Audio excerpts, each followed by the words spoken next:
Hey guys, welcome back.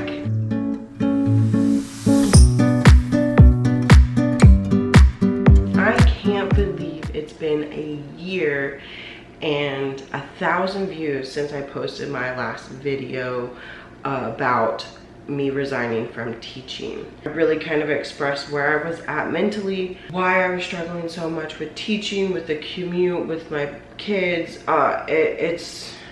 It's pretty emotional for me, and I've had a lot of people really relate to my views, my thoughts, and just how teaching is in general. So go ahead and check that video out below if you haven't already, and then you'll know what we're talking about here. That was such a stressful time for me and such a hard decision that I made for myself and for my family. And since it's been so long and I'm in a completely different place now, I really wanted to kind of update y'all and kind of update my thoughts and where I'm at now, and to even let you know if I'm still teaching or not, if I've moved on. So since that vlog, career-wise, I did quit teaching, stayed home for a while. This was in October of 2018.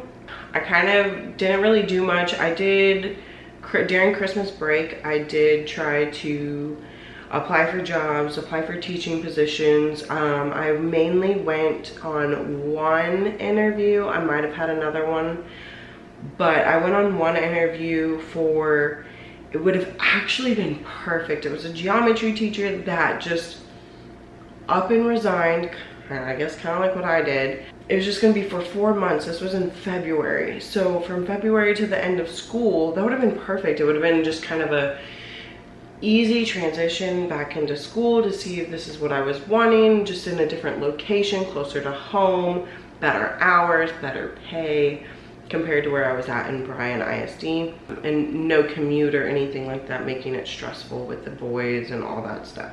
So that geometry position would have been perfect, just to kind of ease back into it, see if I still really wanted to be a teacher, see if I was still passionate about it. I didn't get it, but I did apply for some tutoring positions, which are part-time, but I was like, well, this would be perfect. You know, it's not a lot of stress. It's not actually being a teacher, especially because it was in the middle of the spring semester. You know, spring semester has already started. And I did get a tutoring position at a junior high. I did the 7th graders and just kind of tutoring them to prepare them for the STAR test. And if you don't live in Texas, it's the state testing. So we just kind of tutored them and helped them get ready for that STAR testing to make sure that they pass that test. And our results were pretty good. They increased a lot from the year before, so we're super proud of them. Once they took that test, we were done. There wasn't really anything else for us to do, obviously, so it was just a couple months, part-time pay. It was good pay, but obviously there's no benefits, there's nothing like that. But it was perfect because I was strictly there to teach the kids. I didn't really have anything to do afterwards. I didn't really have anything, there's nothing looming. I hate to say, but all the negativity about teaching, I didn't have any of that with tutoring. It was just about the kids, and that's why we all get into teaching, so it was perfect. But it's not something that I could continue doing, only because around here I don't really feel like there's full-time tutoring positions. Like at Bryan, we had a full-time tutor in our part-time. They got to make their own schedules, but we had a tutor in our classroom throughout the whole entire year. It wasn't just for STAR testing. I haven't been able to find that down here, because otherwise, yeah, I would go for that. But I did do a STAR camp during the summer, just kind of like a summer school kind of thing, quick, easy money. I got to help out the kids that have previously failed the test and are trying to pass it again. So that was really nice. I got to connect with some of the kids over there. It was just for 2 weeks. So bringing you kind of updated to now, I did get a job at Magnolia ISD, and I'm teaching Algebra 2. I love it. I'm so excited. Like, I was nervous, I was apprehensive about it, wasn't sure how it's gonna go. They treat their teachers amazingly. It's still a little bit different than Bryan.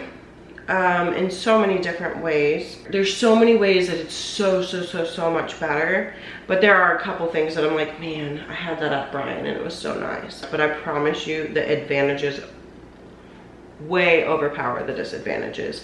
I no longer have a commute. I get off early. I have time to get stuff done before I have to come pick up the boys and get home, get dinner made, whichever. We are still living with our in-laws, so it's actually kind of nice because we kind of help each other out. It's not like I'm required to make dinner every single night, clean every single night, so that kind of helps with the stress levels. Guys, oh my gosh, and I hate to say this about Brian, but the discipline issues, like, and don't get me wrong, it may not even be necessarily Brian. I went from teaching freshmen at Brian to now teaching juniors in Magnolia, so that's a big difference in itself. But every day I'd come home exhausted because of the discipline issues, because of the behaviors, because I couldn't go through a small lesson without having to get on to half the class. I don't have that issue anymore. I mean, yes, I have kids that sleep, or yes, that I have kids that don't do anything and that are failing because they just don't even want to try. Not that they're not smart, they just don't want to try. But that comes with all teaching. I think you're gonna get that somewhere, at least one person in one of your classes, anywhere you go. That's just kids. If I come home exhausted, it's because I worked my butt off. It's not because I was yelling at a kid all day. It wasn't because people were running around, people were talking over me, people were refusing to do their work, as in like 75% of the class. I don't have that anymore, and it's so nice. And it's so nice dealing with upperclassmen where they know the rules, they know what they're supposed to do. They've already made the choice whether they're going to do well in school, get a good degree, go to college or a trade school or military. Like, they've already got most of this figured out. Not everybody, or it might change, and that's okay. But there's so much relief off my shoulders, and I'm so appreciative of that. I love my job. I'm so much happier, in a much happier place. Yes, personal things going on, up, down, roller coaster, whichever, but career wise, this is so much better than what I had at Brian, and it's just more convenient. Everything's closer to home, which I run into my students way more, which is kind of weird, not used to, but it's fun, it's funny. I'm really big on building relationships with my kids. They enjoy me because I do like to interact with them a lot. Like, I literally don't sit down once in a day. I am constantly moving, constantly talking to the kids, constantly figuring out what's going on in their heads. So it's kind of fun to see them out and about, and they get excited to see me. So I haven't had anybody try to hide from me yet that I know of. So I am so much more appreciative of my opportunity at Magnolia. I'm excited to stay there for a little while and really get some experience and get better at teaching, find better ways to do things. I have a great team member who's been teaching for over 30 years. So it's kind of a really cool collaboration with us because we're on such different levels. My long-term goal is always still to be at Tomball ISD. That is my goal, my dream as a teacher, is to end up there. It's where I went to school, Cody went to school, it's where Riker's going to school now. And that's also where we've had like 4 or 5 generations in my family and my aunt's family that have gone to Tomball and graduated from Tomball. So it's kind of a little alumni legacy kind of thing that we definitely want to keep up with. It's pretty cool. Magnolia is a good school district.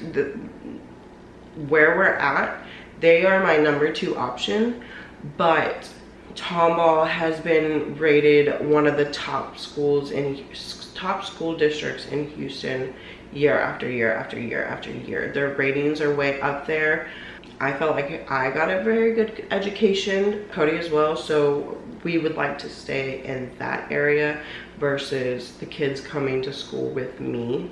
As much as I am loving my job, there are still the pitfalls of teaching that are still, no matter where you go, I feel like are such a struggle. Having young kids while being a full-time teacher, I think is stressful on anybody. If you're a teacher, you know that when you walk out of that building at whether it's 3 o'clock, 4 o'clock, 5 o'clock, 6 o'clock, your work's not finished. You can spend 3 hours after school working and you're still nowhere near being done with anything, whether it's grading, contacting parents, which is my biggest pitfall. I've got to get better at that. Even I need to make it a goal to call one parent each day, whether it's good or bad. Whether it's dealing with paperwork, ARDS, 504, past kids, district stuff, school stuff, sports, eligibility, lesson planning, getting things ready, getting things planned. Oh, it's so overwhelming. I've never been a person to stress out easily or to get overwhelmed, but this is the one thing that in my lifetime I've experienced that is constantly overwhelming. And you go through your, you know, it's really, really good, and then you plummet and it goes back up. Like, there's different levels, and there are different times during the school year where things are easier than others or harder than others, but no matter what, it's stressful because you literally just don't have enough time in a day, in a week, in a year, in a semester to get everything done that you need to get done. And if you're a teacher, you know that. And it's just so, your biggest thing that you want to do is help these kids, but sometimes you don't get to do that. Sometimes you don't get to do it as much as you want. Sometimes that's all you're doing, and then everything else gets put behind, and then you're getting in trouble, or you're just, oh my gosh, now I'm overwhelmed because I didn't get any of this done because I was focusing on this one thing. So it gets very stressful and it gets very demanding, and it's like the reason why you get into teaching is sometimes put on the back burner, and it's like, well, I can't even get to that because I have all these other requirements that are done or need to be taken care of or are a necessity. Everything's a necessity, but it's like, which takes priority? How do you set your priority? How do you know, what do I need to get done first? I'll have a running to-do list sometimes, and I'm like, well, this is really important to me, but I know this needs to get done, for whether it's admin, for whether it's for parents, or whether it's for the students. And it's like, what takes precedence? How do you determine that? Or this may take precedence one day, but now this takes precedence the next day. And it's like, but I didn't even get to finish that. And so it can just be so overwhelming sometimes, but so rewarding at other times. And it's, each day is different. You could have the worst day of your whole teaching career on Tuesday, and then you come in Wednesday and it's the best day of your teaching career. And it's just so many highs, so many lows, and just trying to get through it sometimes is so difficult. But like I said, in the end, it's so rewarding when you have those days, when you get that, oh, I get it now moment. That's kind of what pushes you through. That's what gets you through the teaching moments. Creating that connection with these kids. Oh my gosh, these kids at Magnolia, they tell you too much. Like, it's like you tell them, stop. I don't want to know anymore. Don't tell me anymore. I already know too much about you. But it's so nice having that relationship with them and getting to know them. And I'm like, okay, now I see why you're like that. Or now I see why you choose these things over others, or different things like that. And I could tell you all some stories. Maybe I'll do that in a different video. But some of the connections I've made this year, and I'm just like, this is so an overwhelming of happiness kind of thing. Like, never expected this as a teacher, and some of the things I've witnessed this year, and I'm just like, wow, this is amazing. And it's only the first semester. So we're going into the second semester. Just had Christmas break. I'm struggling with having to go back on Monday. It's Friday right now, and I have to go back on Monday. Students come in on Tuesday, and it's so hard trying to go. I know once I get back into it, get back into routine, I'll be okay and I'll be better. But it's so hard right now. I'm like, man, it's so nice being at home, so nice getting to do whatever I want to do, whatever I've been wanting to do or needing to do, getting projects done around the house, and it's just like, oh, that's gonna end. And I'm like, when am I gonna have time to do these things? We're gonna try and find the time. We will try and find the time. I'm really enjoying my job. I love it. I hope to continue. Yes, another goal would be eventually to, if everything works out, everything else works out, I would love to just be tutoring and not a full-time teacher.